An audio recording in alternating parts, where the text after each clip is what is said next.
My name is Pat Shorter. I'm the fire chief in Northington, Minnesota. October 6th is the kickoff to our fire safety.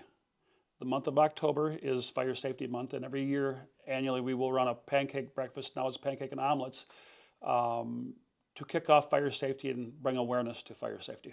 For Fire Prevention Week, we don't do a lot the first week until we have our kickoff with our annual pancake breakfast. But then going forward, we do a lot of education with all the school children and preschool, some businesses, some assisted living, things of that nature when we can work them in. Why is Fire Prevention Week important? It helps remind people of the importance of fire safety. We also use it as a reminder for smoke alarms, carbon dioxide detectors, just safe practices around the house. Cooking would even be an example of that. So we have several angles, and then education of youth. How can people support the fire department? So the biggest thing is to come out and see our guys, talk to them, get to know us. We have a free will donation. That is absolutely not a requirement, but it's good. So if we have an incident, we are familiar with faces. It helps build trust between the department and the public, and it makes them aware of things that maybe they have forgotten or have never known. What are some things at home that people can do for fire safety? The biggest thing you can do is basically evaluate your home or your apartment, wherever you may reside. Make sure your smoke alarms are in place, so many people don't have them. So if you do not own them, purchase them. B, if you do have them, make sure your batteries are current and test them. Make sure they're in the proper locations where they're going to do the most protection for you and your family. Also, carbon dioxide detectors. If you don't have one, buy two. If you have one, buy another. And the reason I say that is because they can fail. If you have two, you kind of have an idea that you have a failure.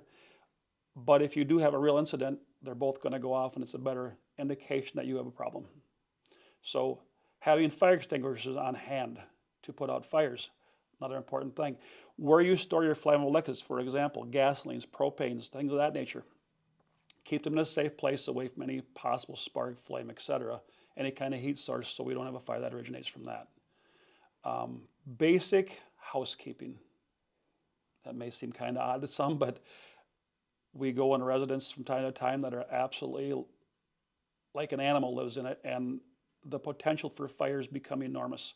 Another thing we see a lot, not so much locally, but on a state level, injuries and fatalities from smoking. So if you're a smoker, make sure you're mindful of what you do with what you have remaining after you smoke a cigarette or a cigar.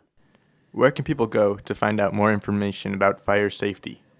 We have some things posted on Facebook that change frequently. That's a good place to start. Obviously, you can research that online nowadays beyond most people's capacity. That's a good way. And if you have questions, by all means, contact us. We will certainly assist with that as well.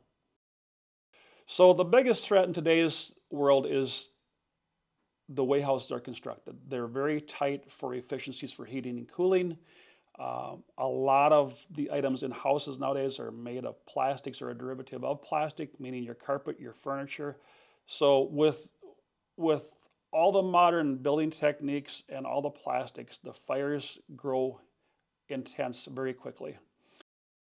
What is the key takeaway of Fire Prevention Week? Keep it at the front of your mind in your daily living. Make sure your family, your children, your loved ones are safe.